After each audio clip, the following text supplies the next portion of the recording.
ఉంటాము. కొరింథీయులకు రాసిన మొదటి పత్రిక 11వ అధ్యాయము. కొరింథీయులకు రాసిన మొదటి పత్రిక 11వ అధ్యాయము 23వ వచనం నుండి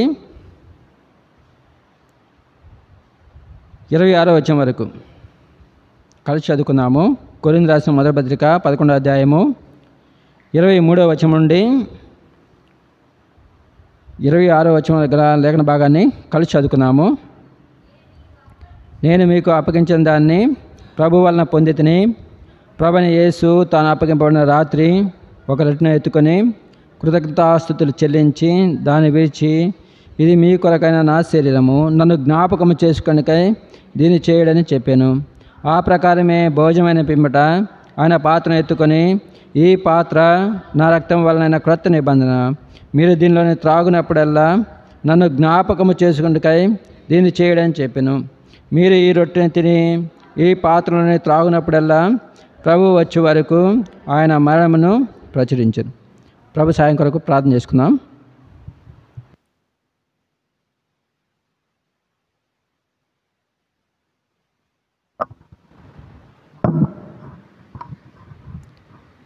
పరిశుద్ధ తండ్రి, జీవగల తండ్రి, మహోన్నతమ దేవ వందములు. ఇంతవరకు పరిశుద్ధమైన మీ నామను కనపరిచినట్లు, ఆరాధించినట్లు మీరు మాకు సహాయం చేస్తూ వచ్చినందుకే వందములు. అవును తండ్రి, మీరు నాయర్లో కూడా ఎంతో కృపద దేవుడిగా ఉంటూ వచ్చారు. అందుని బట్టి వందములు. నన్ను సృజించడంలోను, నన్ను విమోచించడంలోను, నన్ను భద్రపరచడంలోను, నన్ను పోషించడంలోను, దేవా తిరిగి నన్ను సమకూర్చడంలోను, దేవా మీరు నా యొక్క ప్రేమ గల, జాలి గల, కృపగల దేవుడుగా మీరు కనపరుస్తూ వచ్చిన మీ దయని బట్టి మీ ఎదురు సాగిలపడి నమస్కరించి ఆరాధిస్తున్న తండ్రి. దేవా ఆత్మతో సత్యంతో చేసిన మా ఆరాధన మీరు ఆజ్ఞాయించని నమ్మి స్తుతిస్తున్నాం. తిరిగి దేవా మీ శరీరక్తంలో పాలు పొంది ఉండగా తండ్రి, మీ వాక్యం ద్వారా చదవబడిన మీ వాక్యం ద్వారా దేవా మమ్మల్ని దర్శిస్తురండి. దేవా మా బలహీనతలు, పొరపాట్లు, అవిధేయతలు, దేవా నిర్లక్ష్య స్వభావాన్ని మేము ఎరగలిగినట్లు మీరు సహాయం చేస్తురండి. దేవా సరి చేసుకొని దేవా యోగ్యమైన పాలు పొందినట్లు మీరే మీ క్రియ జరిగిస్తురమ్మని వేడుకుంటున్నాను తండ్రి. దయ చూపిస్తూ రండి. దేవా మీ సార్వభౌమాధికారం కిందకి, శిరసత్వం కింద వస్తుండగా దేవా మీరే సహాయం చేస్తురండి. నిద్రమత్తు నుండి, పరధ్యానం నుండి దేవా మమ్మల్ని తప్పిస్తురండి, శత్రుకార్యం నుండి తప్పిస్తురండి. మీ వైపు చూసి మేలు పొందినట్టు సహాయం చేస్తురమ్మని యేసుక్రీస్తు ప్రభు ప్రసిద్ధమైన ప్రార్థించి అడిగి వేడుకుంటున్నాను తండ్రి. ఆమేన్.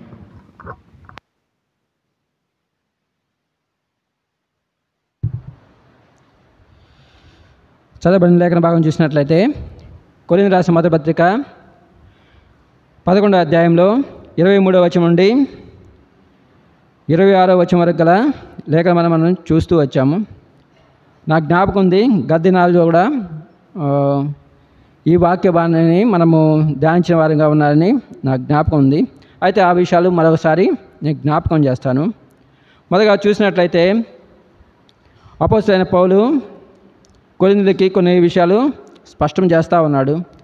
అది ప్రత్యేకించి ప్రభు బల్ల గురించే ఆయన జ్ఞాపకం చేస్తూ ఉన్నాడు, తెలియజేస్తూ ఉన్నాడు. ఏదంటే మొదటగా చూసినట్లయితే 23వ వచనంలో మొదటి భాగంలో చూసినట్లయితే, నేను మీకు అప్పగించిన దాన్ని ప్రభు వలన పొందితిని. ఈ మాట చెప్పడంలో అర్థం ఏంటంటే ఆయన స్పష్టం చేస్తూ ఉన్నాడు, ప్రభు బల్ల అనేది లేకపోతే ఈ ప్రభు శరీరక్తంలో పాలు పొందడం అనే నియమం అనేది ఏదో మనుషుల వలన లేకపోతే అపోస్తుల వలన కలిగిన కార్యం కాదు కదని, ఇది ఎవరు నిర్మించారు? ప్రభువే నియమించాడని ఆయన ఎంతో స్పష్టం చేస్తూ ఉన్నాడు, తెలియజేస్తూ ఉన్నాడు. కాబట్టి నీవు నేను కూడా గ్రహించవలసిన విషయం ఏంటంటే, ఈ ప్రభు శరీరక్తంలో పాలు పొందడం అనేది మనము ప్రభువు వల్లనే ఏర్పరచబడిన నియమం, లేకపోతే ప్రభువు యొక్క ఆజ్ఞ ఉంది. అందుబట్టి ఇక్కడ రాస్తూ ఉన్నాడు చూడండి. 23వ వచనం తర్వాత భాగాల్లో చూసినట్లయితే, ప్రభువైన యేసు తాను అప్పగింపబడిన రాత్రి ఒక రొట్టెను ఎత్తుకొని కృతజ్ఞతాస్తుతులు చెల్లించి దాన్ని విరిచి, ఇది మీ కొరకైన నా శరీరము, నన్ను జ్ఞాపకము చేసుకుండకై దీన్ని చేయుడని చెప్పాను. ఆ ప్రకారమే భోజనమైన పిమ్మట ఆయన పాత్రను ఎత్తుకొని ఈ పాత్ర నా రక్తం వలనైనా క్రొత్త నిబంధన. మీరు దీనిలోని త్రాగునప్పుడల్లా నన్ను జ్ఞాపకము చేసుకుంటకై దీనిని చేయడని చెప్పి.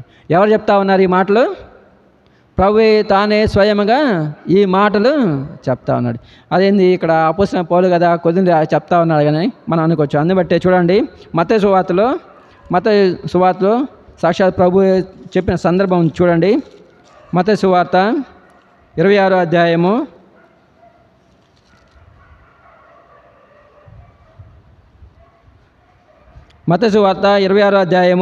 26వ వచనం. వారు భోజనం చేయుచుండగా యేసు ఒక రొట్టెను పట్టుకొని దాన్ని ఆశీర్వదించి విరిచి తన శిష్యులకిచ్చి, మీరు తీసుకొని తినుడి, ఇది నా శరీరమని చెప్పెను.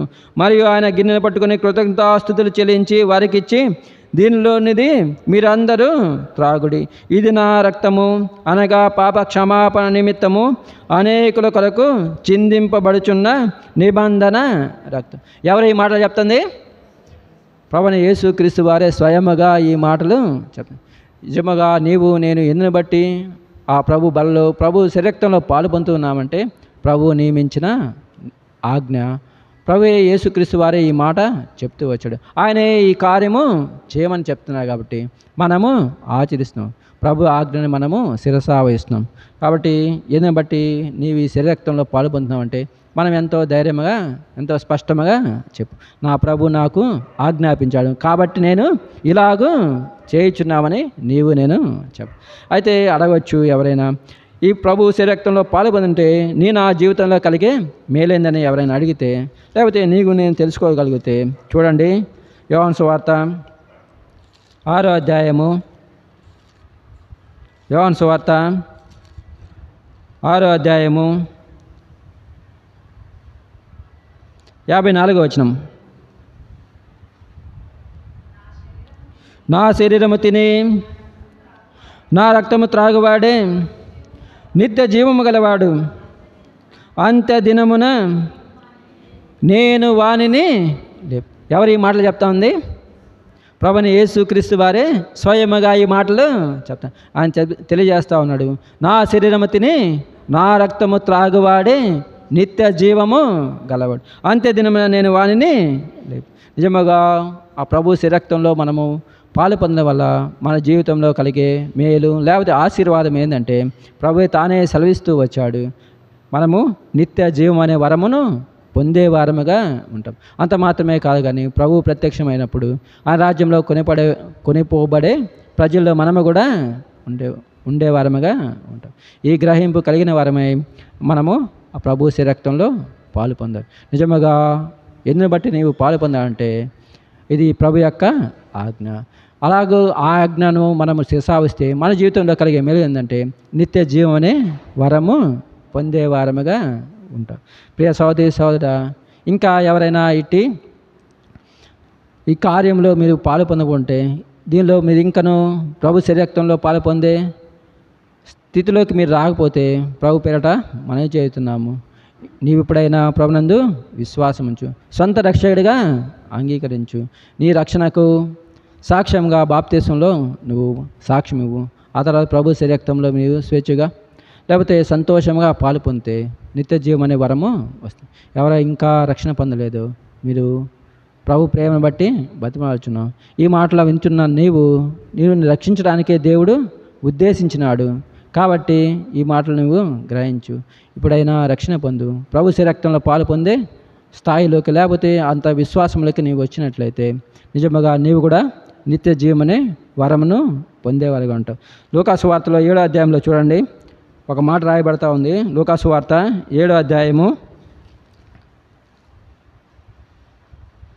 29-30 వచనాలు చూడండి.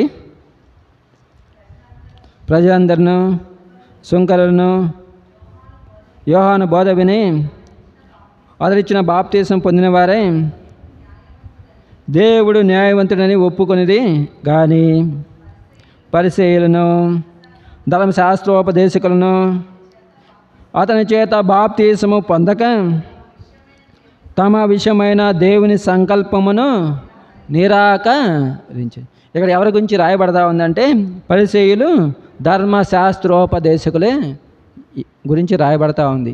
నిజముగా వారి దేవుని గురించి, దేవుని మాటల గురించి, దేవుని నియమాల గురించి ఎంతో బాగా తెలుసు. అయినప్పటికీ వారు ఏం చేస్తూ ఉన్నారంటే దేవుని యొక్క ఆజ్ఞను వారు ఏం చేస్తున్నారు? నిరాకరిస్తారు. ప్రియా సహోదరి సహోదరా, నిజముగా నీకు దేవుడు అంటే తెలుసు, దేవుని వాక్యం అంటే తెలుసు. ఎన్నో సంవత్సరాల నుంచి నీవు చర్చికి లేకపోతే దేవుని మందిరానికి రావచ్చు. అయితే నీ జీవితంలో దేవుని మాటకు విధేయత చూపిన అనుభవము ఉందా? నిజముగా నీ పాపను క్షమింపబడిన స్థితి ఉందా? ప్రభు సెలవిచ్చిన ఆయన శరీరము తిని ఆయన రక్తంలో పాలు పొందే స్థితిలో నీవు ఉన్నావు. నీవు పరీక్షించు. అలాగూ లేకపోతే నీవు ప్రమాదంలో ఉన్నావు.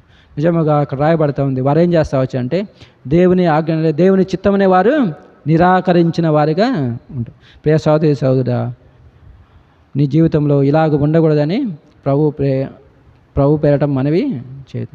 ఇప్పుడైనా ప్రభువైన యేసుక్రీస్తునందు విశ్వాసం, ఆయన ఆజ్ఞకు, ఆయన మాటలకు విధేయత చూపు.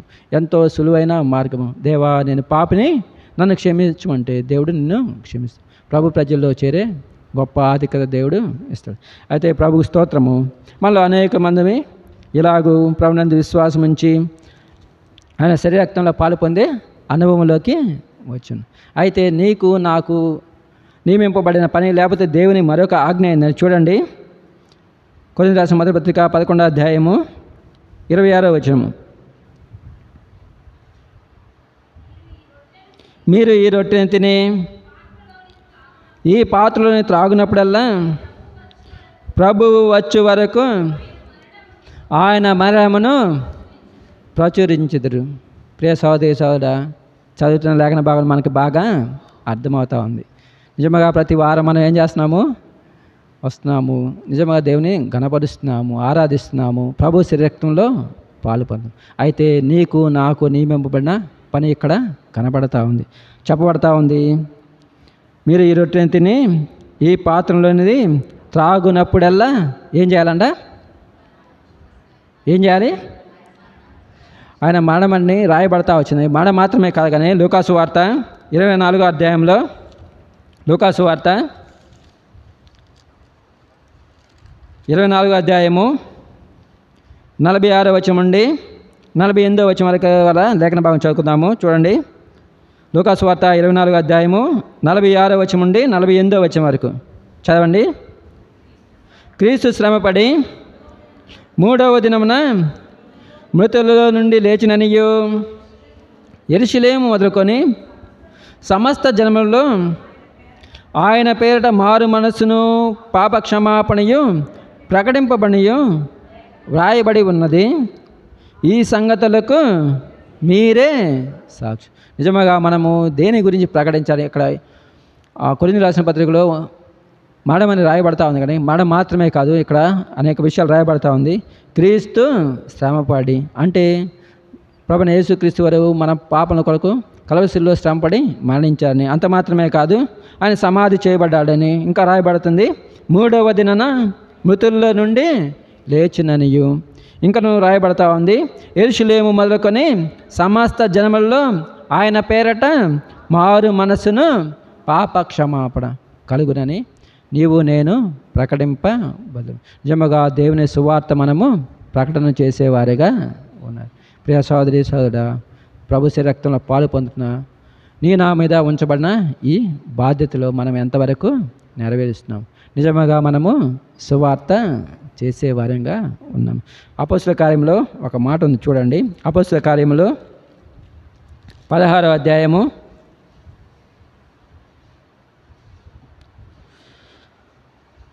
16వ అధ్యాయము 31వ వచనం. అందుకు వారు, ప్రభువైన యేసునందు విశ్వాసముంచుము, అప్పుడు నీవును నీ ఇంటి వారును రక్షణ పొందుదురని చెప్పి. ఇక్కడ రాయబడిన మాట ఏంది? అందుకు వారు, చదవండి. అందుకు వారు ప్రభువైన యేసునందు విశ్వాసముంచుము, అప్పుడు నీవును నీ ఇంటి వారును రక్షణ పొందుదురని చెప్పు. అక్కడ రాయబడిన మాట ఎంతో స్పష్టంగా రాయబడతా ఉంది. ఏం జరుగుతుందంటే నీవును నీ ఇంటి వారును, ఏం రాయబడింది అందరూ చెప్పాలి, ఎవరు? నీవును నీ ఇంటి వారును రక్షణ. సరే, నిజమే, ఇది దేవుని వాగ్దానము. దేవుడు నమ్మదగినవాడు, ఆయన చెప్పిన మాట నిత్యముగా నెరవేర్చేవాడు. అయితే మనము ప్రశ్నించుకుందాం, మన జీవితాలు లేకపోతే మన కుటుంబాల్లో విశ్వాసమైన మనలో ఎంతమంది కుటుంబములుగా దేవుని సన్నిధికి వస్తాం? నిజంగా మన కుటుంబంలో అందరూ రక్షణ పొందారు. ఒకవేళ రక్షణ పొందకపోతే కారణము ఏమిటి? నిజముగా ఇక్కడ ఉన్న మనం అందరము ఒకసారి ప్రశ్నించుకోవాలి. నిజముగా దేవుని వాగ్దానం ఏంటంటే ఆయన యందు విశ్వాసం ఉంచితే మనము కుటుంబాలుగా రక్షింపబడాలి. ఒకవేళ మన కుటుంబాలుగా రాలేదంటే దాని ఎవరిలో లోపం ఉందంటే, ఎవరిలో లోపం ఉంది? ఎవరిలో ఉంది? ఎవరిలో ఉంది చెప్పరే? మనలో ఏదో లోపం.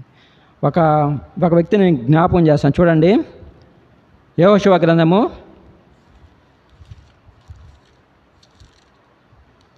2వ అధ్యాయము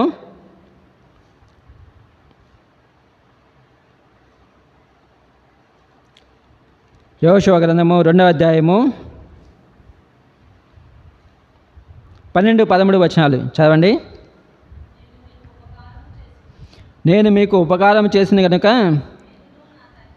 మీరును నా తండ్రి ఇంటికి ఉపకారం చేసి నాకు నిజమైన ఆనవాలు ఇచ్చి నా తండ్రియు నా తల్లియు నా అన్నదమ్ములను నా కచెలను వారికి కలిగిన ఉన్న వారందరినూ చావకుండా బ్రతికించి రక్షించినట్లుగా దయచేసి యెహోవా తోడని ప్రమాణము చేయు.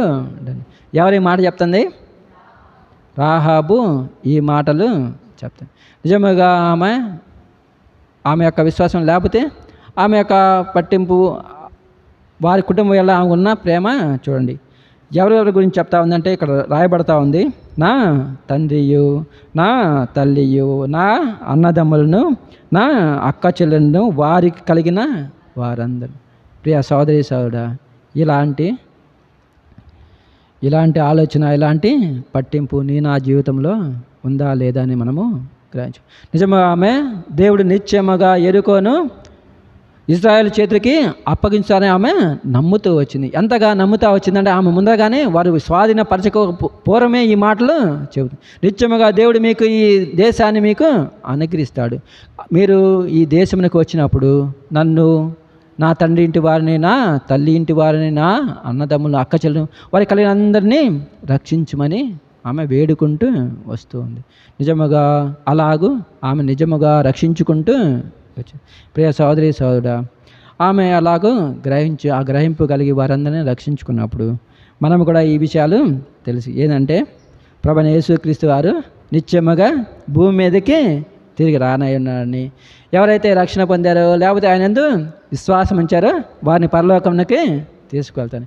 ఎవరైతే రక్షణ పొందలే ఇంకా పాపంలో కొనసాగుతున్నారు లేకపోతే ఆయన సొంత రక్షకుని అంగీకరించలో వారిని నిత్య నరకంలోకి తీసుకెళ్తానని మనం ఎంతో బాగా తెలుసు.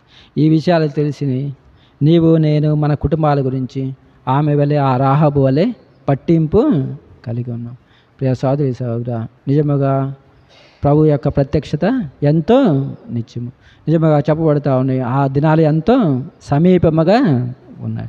ఒకవేళ ఇలాగూ అనుకుందాం, దేవుడు ఈ దినమున ప్రత్యక్షమయ్యాడు అనుకొని, అప్పుడు నీవు నీ కుటుంబంతో సహా దేవుని రాజ్యంలోకి వెళ్తాడు.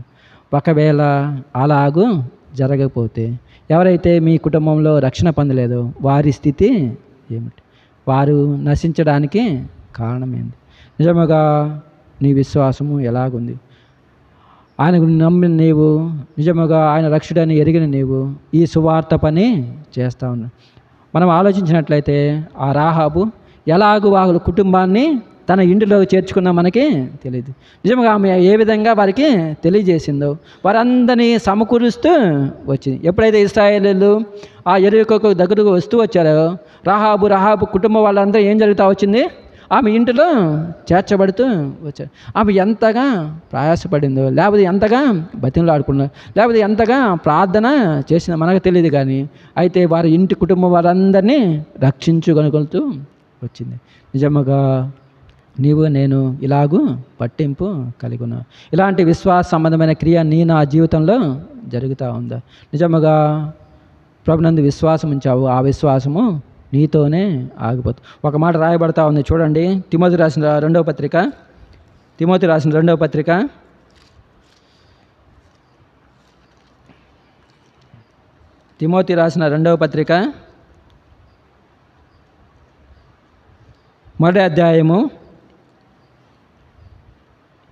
తిమోతి రాసిన రెండవ పత్రిక మొదటి అధ్యాయము 3, 4, 5 వచనాలు 3, 4, 5 వచనాలు కలిసి ఉన్నాయి. దానిలో ఈ మాట నేను చదువుతా చూడండి. మధ్య భాగంలో, ఆ విశ్వాసము మొదట నీ అవ్వ అయిన లోయలోను నీ తల్లి అయిన యునికేలోను వసించును, అది నీ యందు సహా వసించుచున్నదని నేను రూఢిగా నమ్ముచును. ఎవరి గురించి చెప్పబడిన మాట ఇది? తిమోతి గురించి అపొస్తలుడైన పౌలు చెప్తుంది. అయితే మొదట ఆ విశ్వాసం ఎవరిలో ఉందంట? అవ్వ అయిన లోయలో ఉంది.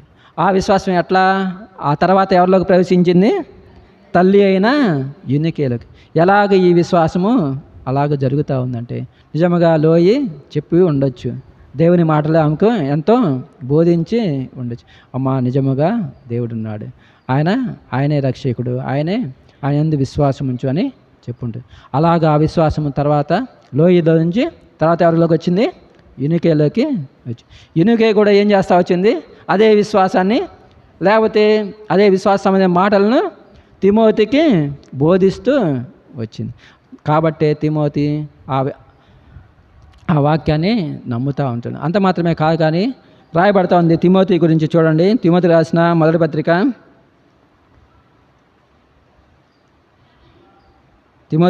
మొదటి పత్రిక 4వ అధ్యాయము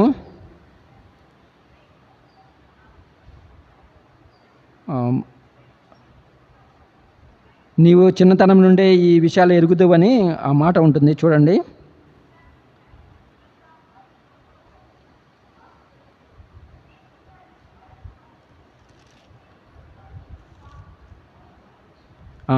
చెప్పండి. నిన్ను గుర్చి, నీ బోధన గుర్చి.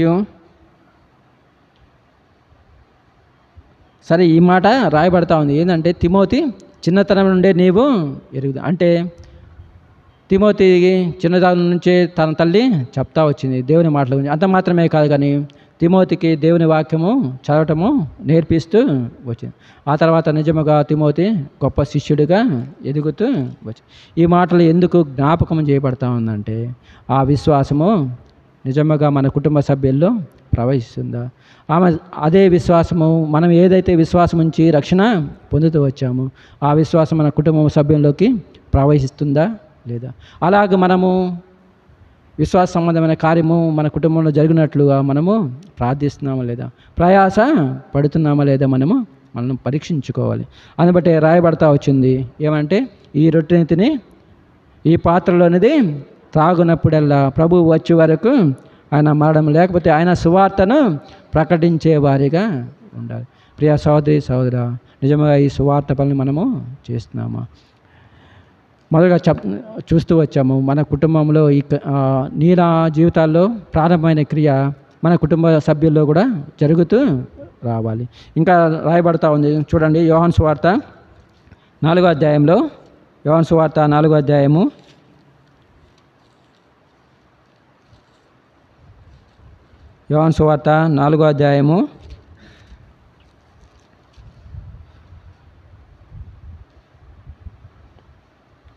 39వ వచనం నుండి 42వ వచనం వరకు.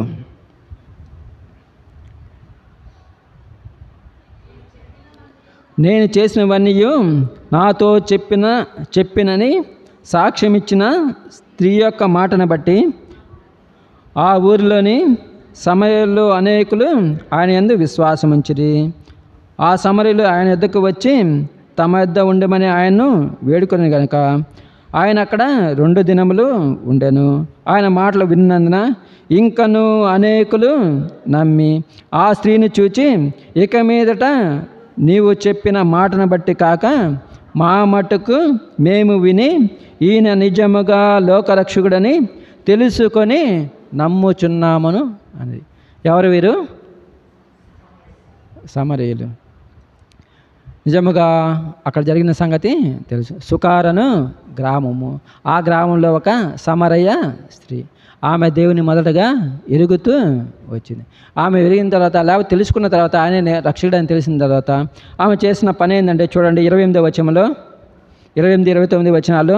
ఆ స్త్రీ తన కుండ విడిచిపెట్టి ఊరిలోనికి వెళ్ళి, మీరు వచ్చి నేను చేసినవన్నీ నాతో చెప్పిన మనుష్యుని చూడి, ఈయన క్రీస్తు కాడా అని ఆ ఊరి వారితో నిజముగా ఒక స్త్రీయే.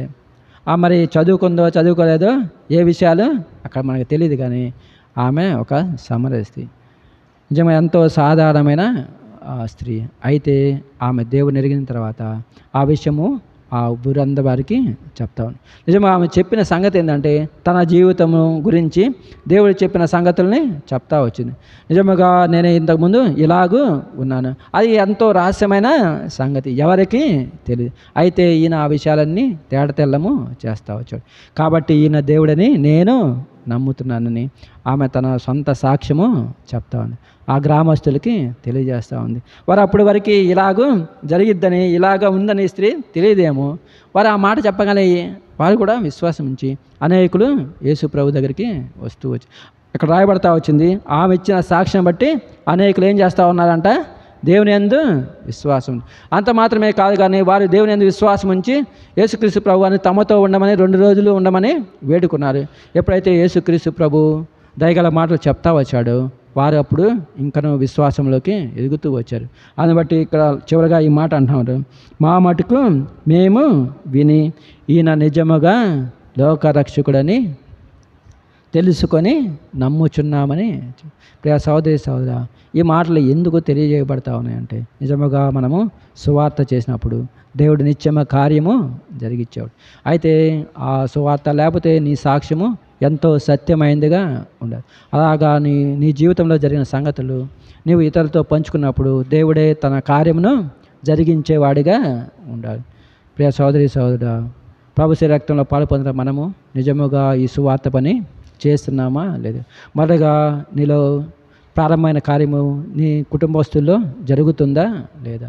అలాగే కుటుంబంతో అంతటితో ఆగిపోకూడదు, కానీ ఆ తర్వాత ఏం జరుగుతూ వచ్చిందంటే తమ గ్రామం అంతా చేస్తూ వచ్చారు. కాబట్టి ఈ సువార్త పనులు మనము ఎలాగున్నాము? నమ్మకమైన వారిగా ఉంటాము, ఎక్కడ తప్పిపోతున్నాము? నిజముగా ఈ భారభరితమైన జీవితం మనలో ఉందా? మనం చూసినట్లయితే మొదటి రాజు గ్రంథంలో ఒక వ్యక్తి ఉన్నాడు. చూడండి, మొదటి రాజు గ్రంథము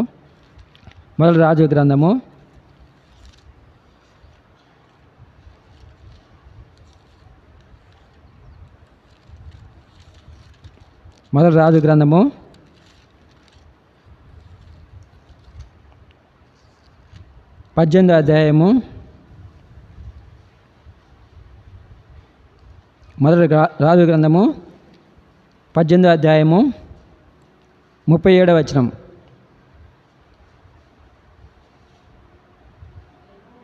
యెహోవా నా ప్రార్థన ఆలకించుము, యెహోవావైన నీవే దేవుడై ఉన్నావనియు నీవు వారి హృదయములను నీ తట్టుకు తిరగజేయదువనియు ఈ జనులకు తెలియనట్లుగా నా ప్రార్థన అంగీకరించు. ఎవరు ఈ ప్రార్థన చేస్తుంది? ఎవరు? ఏలియా ఈ ప్రార్థన చేస్తాడు. ఎలాంటి సందర్భంలో చేస్తా ఉన్నారంటే చూడండి, 18వ అధ్యాయము 21వ వచనంలో, 18వ అధ్యాయం 21వ వచనము, ఏలియా జనులందరి దగ్గరికి వచ్చి, ఎన్నాళ్ళ మటుకు మీరు 2 తలంపుల మధ్య తడబడుచుందురు. యెహోవా దేవుడైతే ఆయన అనుసరించుడి, బయలు దేవుడైతే వారిని అనుసరించుడని ప్రకటన చేయగా జనులు అతనికి ప్రత్యుత్తరము ఒక్కటైనను పలుకక. నిజముగా జనులు ఎలాగ ఉన్నారంటే దేవుడు ఎవరో వారు అర్థం చేసుకోలేకపోతారు. వారు తడబడుతూ ఉన్నారు. ఏది నిజమో వారికి అర్థము కావట్లే. అందుబట్టి అలాంటి సందర్భంలో ఏం చేస్తూ ఉన్నాడంటే ఏలియా ఎంతో భారంతో ప్రార్థన చేస్తాడు. నిజముగా దేవుని కొరకు నిలబడుతూ వచ్చాడు. ఈ ప్రార్థన మనం చూస్తూ వచ్చాం కదా. యెహోవా నా ప్రార్థన ఆలకించుము, యెహోవాయైన నీవే దేవుడై ఉన్నావనియు వారి హృదయములను నీ తట్టుకు తిరగజేయదువనియు ఈ జనులకు తెలియనట్లుగా నా ప్రార్థన. నిజముగా అతను భారంతో అలాగూ ప్రార్థన చేసినప్పుడు జరిగిన సంగతి చూడండి. అతడు ఇలాగ ప్రార్థన చేయుచుండగా యెహోవా అగ్ని దిగి దహన బలి పశువులను, కట్టెలను, రాళ్లను, బొగ్గుని దహించి కందకమందున్న నీళ్లను ఆరిపోజేసిన. అంత జరిగిన సంగతి చూడండి. అంత జనులందరూ దాన్ని చూచి సాగిలపడి ఏమంటున్నారు? యెహోవాయే దేవుడు, యెహోవాయే దేవుడని కేకలు వేసి. నిజముగా మనం చూస్తూ వచ్చాము 18వ అధ్యాయం 21వ వచనంలో వారు ఒక్క మాటైనా ప్రత్యుత్తరము ఈక ఉన్నారు. అయితే ఎప్పుడైతే దేవుడి కార్యము జరిగిస్తూ వచ్చాడు, ఏలియా ప్రార్థన ఆలకిస్తూ వచ్చాడు, అప్పుడు జరిగిన కార్యం ఏంటంటే వారు హృదయంలో ఎరుగుతూ వచ్చాడు. యెహోవాయే దేవుడని వారు నిశ్చయపరుచుకుంటూ వచ్చారు. వారు ఇలాగూ చెప్తా ఉన్నారు, ఏమని? యెహోవాయే దేవుడు, యెహోవాయే దేవుడని కేకలు. ప్రియ సోదరి సోదరా, నిజముగా ఈ దినాల్లో కూడా అనేకుల పరిస్థితి ఇదేనమాట. ఏంటంటే నిజమైన దేవుడు ఎవరో వారికి గ్రహింపు కాదు. నిజముగా వారు పితృపారంపరమైన ఆచారాల్లో ఉంటారు. అయితే ఒకవైపు సువార్త ప్రకటన చేస్తారు, యేసు ప్రభువే నిజమైన దేవుడని సువార్త చేస్తారు. అయితే వారు రెండు తలంపుల మధ్య తలపడుతూ ఉన్నారు. అయితే వారు నిజముగా రక్షించగలిగేది ఏంటంటే భారమర్థమైన నీనా ప్రార్థన. దేవా, నిజముగా వారిని నీవే దేవుడని ఎరిగినట్లు సహాయం చేయమని నీవు ప్రార్థన చేస్తే దేవుడు నిత్యముగా ఈ కార్యము జరిగిస్తాడు. 3 విషయాలు మనము చూస్తాం. 3 వ్యక్తులు మనము చూస్తాం.